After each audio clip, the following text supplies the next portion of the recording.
Hello hello और कि सबसे ज्यादा शिक्षा के मारा न जाता। आ देखो बिहार अपन गढ़ा में जाता। तो तेजस्वी के बिना सुधार ना होई, वो सुधार ना होई। ए भाई लालू बिना चालू ई बिहार ना होई। भाई लालू बिना चालू ई बिहार ना होई।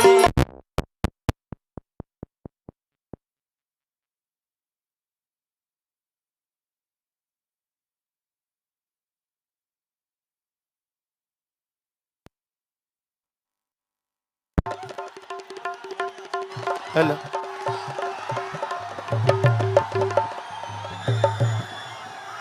हेलो हेलो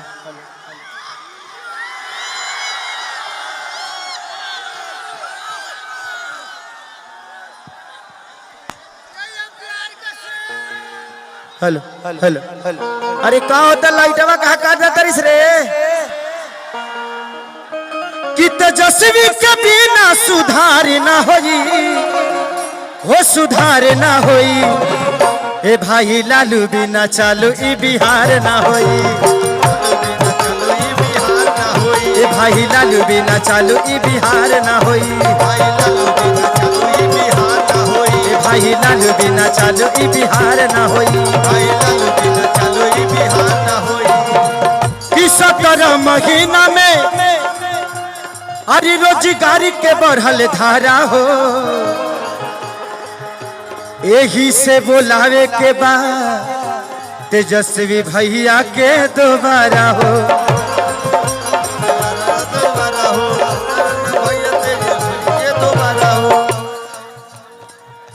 कि फिर से बहावे के बाद विकास वाला धारा हो। आ तबे मुमकिन बनाई है भैया दोबारा हो। दोबारा हो भैया दोबारा हो। कि तेजस्वी भैया के बिना बेड़ा पार ना होई, हो रोजगार ना होई। ए भाई लालू बिना चालू ई बिहार ना होई। भाई लालू बिना चालू ई बिहार ना होई। ए भाई लालू बिना चालू ई बिहार ना होई। भाई लालू बिना चालू ई बिहार ना होई।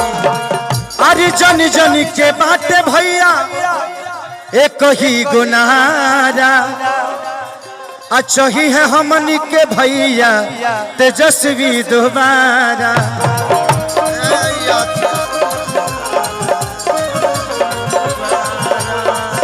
अरे जन जन के बाटे एक गुनारा। कि फेर उसे चाहिए हमारे भैया दोबारा।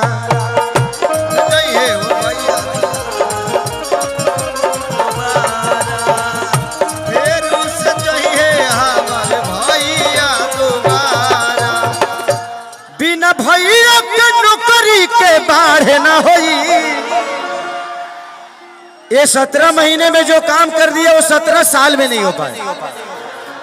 तो मुझे लगता है कि ये आपके विश्वास में उतरे हैं। तो बस एक बार आप सब भी विश्वास बताइए और एक जोरदार हल्ला से ताली बजाइए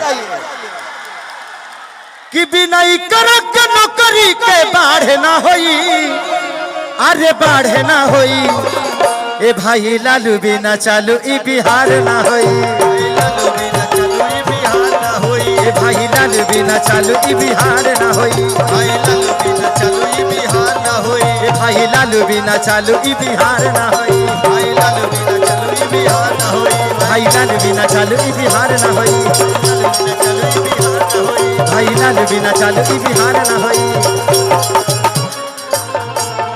थैंक यू सो मच। चलिए बहुत बहुत धन्यवाद केसारी जी का। सभी पार्टी के द्वारा आपको हम अभिनंदन करते हैं। और आज आप आए हैं कार्यक्रम में हमारे नौजवान भाइयों के साथ देने, इसके लिए आपको बहुत बहुत धन्यवाद। आपको शुभकामनाएं और सभी लोगों को